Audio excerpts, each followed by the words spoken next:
Hello po sa inyong lahat dyan mga kababayan. Magandang araw po sa inyong lahat. Unang-una po, nagpapasalamat ako sa lahat pong sumuporta sa amin, sa aming mga vlog, sa lahat ng mga sponsors. Maraming salamat talaga sa inyong lahat. Kung hindi dahil sa inyo po ay hindi kami makakagawa bilang isang pagbablog, pagtulong sa kapwa. Hindi namin yan magagawa kung hindi dahil sa inyong mga sponsors. Pati na rin po sa mga sumusuporta sa amin, sa mga subscribers namin dyan, sa lahat ng nanonood ng aming mga video. Maraming salamat talaga sa inyong lahat dyan. At sa lahat-lahat ng tumulong sa amin. Lalong-lalo na mga kababayan, no, sa mga problemang dinaanan namin. Maraming salamat talaga sa lahat ng tulong namin natanggap. Sa tulong ni Sir Paul, maraming salamat talaga. Lalong-lalo na noong naglayas si Ninita. Hindi po talaga yun prank, no? Marami kasing nagsabi na prank daw yun ni Sir Paul, pero hindi talaga. Malaking pasasalamat namin kay Sir Paul dahil po binigyan niya kami ng budget para makapunta ng Cagayan at sumama din sila at ang kanyang team. Sina si Sir Peter Paul, si Sir Unjay, at saka si Sir Ralph. So maraming salamat talaga sa tulong nila. Hindi talaga namin alam ano talagang reason ni Nita kung bakit niya ginawa yon ng paglayas. Kaya naghihingi din ako ng pasensya mga kababayan, no, sa mga supporters namin na siguro hindi nagkagusto sa aming mga ginawa, lalong-lalo na po matapos naglayas si Nita. Siguro may nakita kayong video doon kay Ma'am Aya. Meron kasing tumatawa sa amin doon nung ginawa namin ang video. Ang nangyari kasi doon mga kababayan, ginawa kasi namin yung video na yun para talaga mapapauwi namin si Ninita. Mapapauwi namin doon kay Nanay Lorna o sa poder ni Nanay Lorna. Para palaging mabantayan ni Nanay Lorna bilang isang ina. Yun talaga yung purpose namin kung bakit ginawa namin ang video na yun. So, kahit kami po, nahirapan kaming mag-intro, paano namin simulan yung pakikiusap kasama si Ninita, no, doon sa vlog ni Mamaya. So, pati nga si Mamaya nahirapan, kaya nga makita nyo doon, ako yung nag-intro. So, ginawa ko yun na para bang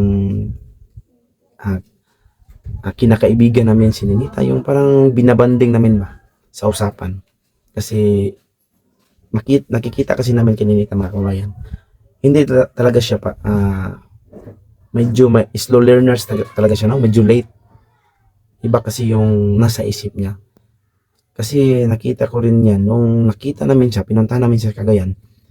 Kung tutuusin yung ginagawa niya ay napakaseryoso yun. Naglayas siya na walang paalam. Nag-alis siya ng walang paalam. Tapos nagka-problema kami. Biniyahin namin ang gaano kalayo sa ilalim ng napakainit na araw. Pero ano lang yung ginawa niya. Pagdating namin doon, nakinig lang siya kunti sa mga sinabi namin sa kanya. Pinagsasabihan kasi siya doon, pati Nanay Lorna. Pero ang ending, parang wala lang talaga sa kanya. Parang wala lang nangyari. Nakangiti lang. Kaya nakita ko kinito, iba talaga itong batang ito. Kasi nakita ko rin sa video ni Sir Paul, nagbabay pa siya. Siguro, ano pa sabi niya? Babay B. So, iba talaga yung takbo ng kanyang isip. Kaya, merong iba din na tumatawa sa amin doon sa video ni Ma'am Aya dahil po daw, naging useless lang po daw ang pakikiusap namin sa kanya. Dahil siya pa rin yung sinunod namin sa huli. So, siya pa rin yung nasunod sa huli. So, ganito kasi mga kabayan. Ang purpose namin na mapauwi namin si Ninita kay Nanay Lorna, si Ma'am Aya kasi palaging mayroong lakad doon sa kanyang sakahan. Meron siyang mga inaalagaan, mga tanim, kasama yung mga scholars ni Ma'am Tess. So, pumupunta sila sa kanilang taniman, mga gulay, merong mga kamutihan sila. Kaya, natakot kami. Kasi nung time na yon, nakita namin ang post ni Ninita sa ibang account niya, na mas mabuti pag magbigti siya, magpapakamatay. So, kaya, natakot kami na baka mangyari yon habang andun sa sakahan sila Mamaya.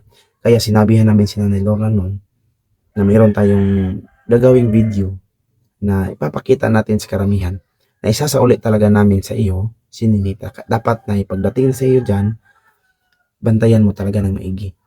Kaibiganin mo, wag mong bungangaan ng bungangaan. May mga kamalian man, wag agad-agad sabihan, pagtaasan ng boses kasi iba yung utak niya. Sabi ko kay Nanay Lorna, kapag mauwi na siya sa inyo.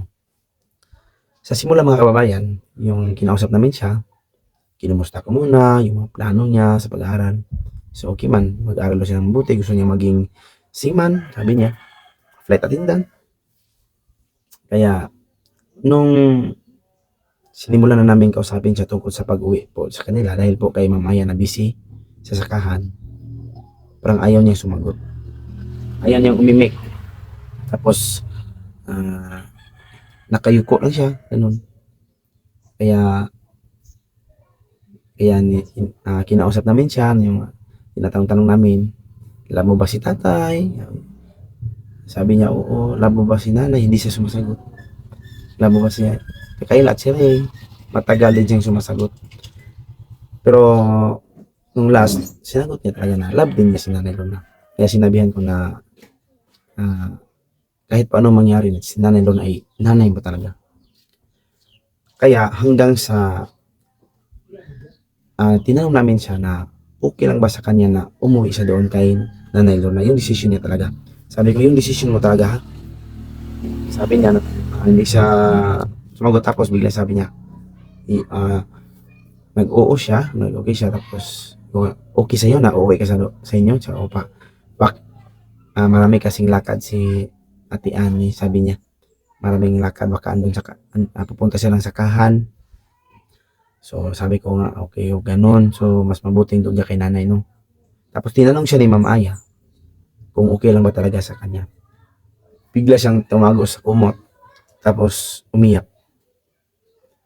So, yun po yung nagpabago ng aming isipan na nangyaring hindi namin naituloy na ipauwi doon kay Nanay Lorna.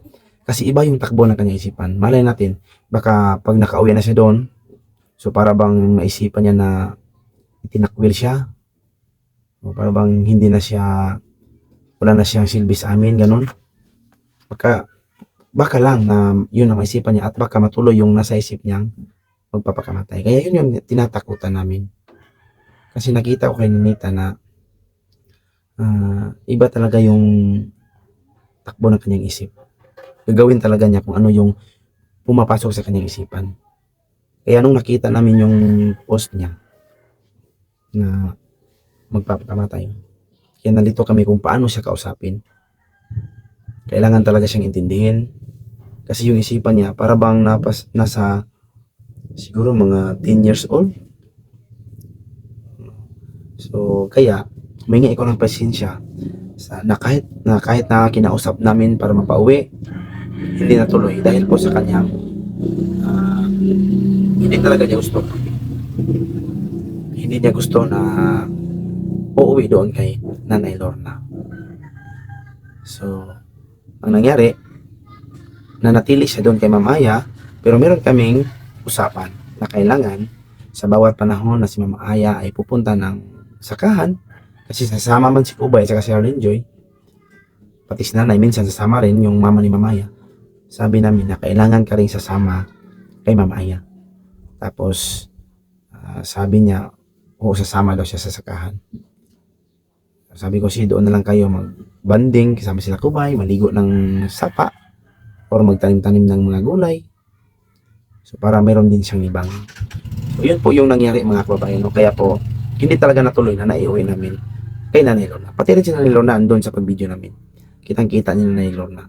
Sinabi namin kay Nanay na kahit po si Ninita ay nanatiling dito kay Ma'am Aya, Nay, hindi pa rin naputol ang yung pagiging ina, ang iyong pag-aaruga kay Ninita. Kailangan mo pa rin kumustahin siya, dadalawin dito. Isipin mo siya bilang anak, hindi lang bilang anak, bilang isang kaibigan. Sabi ko rin kay Ninita, isipin mo rin si Nanay Lorna Nets, hindi lang bilang isang ina, kundi bilang isang kaibigan. Sabi ko sa kanya. Kaya yun ang nangyari. Si Ninita ay andun pa rin kay Ma'am Aya. Tsaka yung sa aking video mga kababayan, meron din nagsabi na hindi ko raw tinanggalan ng cellphone. Yan man talaga yung gusto ko. yan man talaga yung gusto ko, natanggalan siya ng cellphone. Sa sabi ko na kanina, sa nakita ko sa kanya, iba yung kanyang isipan. Hindi nga siya masyadong makakausap ng straight. So pag wala na yung kanyang kinaaliwan, alibangan, yung cellphone, so hindi namin alam yung posibleng mangyari. Baka anong pumasok sa kanyang isipan, baka aalis, kahit dito lang sa aming sityo siya, aalis na mag-isa, at baka mayroong mangyaring masama sa kanya. Baka mayroong papasok na masamang plano sa kanyang isipan. Magagawa niya kasi wala na siyang libangan.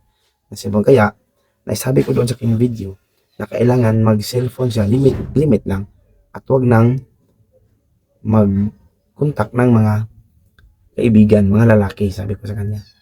At iniiwasan na rin namin mga kawin. Hindi ko sinasabi sa kanya, pero iniiwasan na namin ang mabigyan siya ng mga pera, malalaking pera. So binibigyan na namin siya yung pangangailangan. Kahapon, naghingi siya sa akin ng 20 pesos. So ganun lang, binibigyan namin ng ganun. Para din naman yan sa kanyang pag wifi, pag TikTok. Kasi sa nakita ko kanina talaga, iba talaga siya. Nung galing siya naglayas, kinamagahan doon sa bukid doon sa Quezon, ang ginawa niya, instead na magmukmok or malungkot, pero ang ginagawa niya, sayaw ng sayaw sa TikTok. Kaya sabi niya na, oh, tingnan mo siya, oh, parang wala talaga siyang problema ba. Kahit na nagkapuyat-puyat tayo, pagod, pero sa kanya, oh, parang wala lang. So, mahirap talaga siyang pakisamahan, mahirap talaga siyang disiplinahin.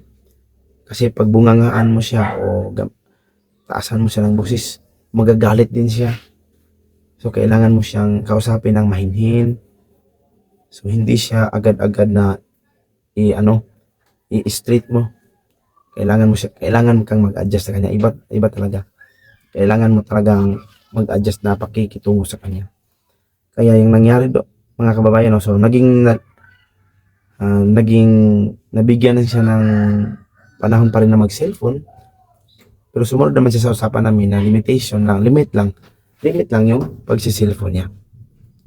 Kaya para sa iba po dyan, na mga tumitingin sa aming video, humihingi po kami ng pasensya kung bakit po hanggang ngayon si Ninita ay napapayagan namin na mag-cellphone. Sa rason po na baka po anong mas mapasok sa kanyang isipan o merong masamang plano na papasok sa kanyang isipan. At once na may mga maisipan siyang ganun mga kabayan, gagawin talaga niya. Tulad ng paglayas niya sa Cagayan, kahit hindi niya pa na-try na mag-alis na mag-isa. So yun po yung talagang reason na mahirapan kami. Kaya ngayon, ang gawa namin mga kababayan, nanatili siyang nanirahan kay Ma'am Aya, tapos binabantayan din naman siya. Yung binabanding doon sa mga gawain, sinasama para po hindi siya makapag-focus sa kanyang cellphone, gano'n. Sa mga trabaho doon, tinuturuan din ni Ma'am Aya. At si Nanay Lola naman, pinupuntahan doon, kinukumusta. Kaya patuloy pa rin yung pagbabantay namin sa kanya. So, hinihintay pa rin namin mga kababayan yung result ng aming pagpa-psychologist sa kanya, para malaman namin na meron talaga siyang kahinaan sa pag-iisip o slow learners. Kailangan din naman yun doon sa kanyang paralan.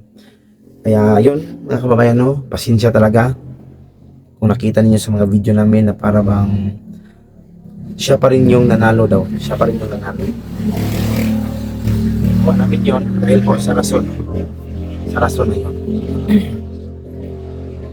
Kahit po patuloy siya nagsiselfone ngayon, so meron kaming ginagawang limit na oras kung kailan hanggang lang siya magsiselfone. Tapos sinabi namin na dapat open sa amin kay Ma'am Aya ang mga contact niya, andun sa messenger. So yun yung usapan namin. Kasi natakot kasi kami ano mangyari. So yun po mga kababayan, no? So pasensya talaga sa lahat-lahat, sa mga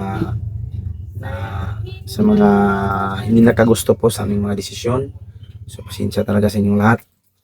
At ulitin ko, maraming salamat talaga sa mga sponsor na tumulong. At sa mga nanonood ng aming video, maraming salamat talaga. So hanggang dito lang yung video ko mga kababayan. Maraming salamat po sa inyong lahat. At ingat kayo palagi dyan. Bye-bye.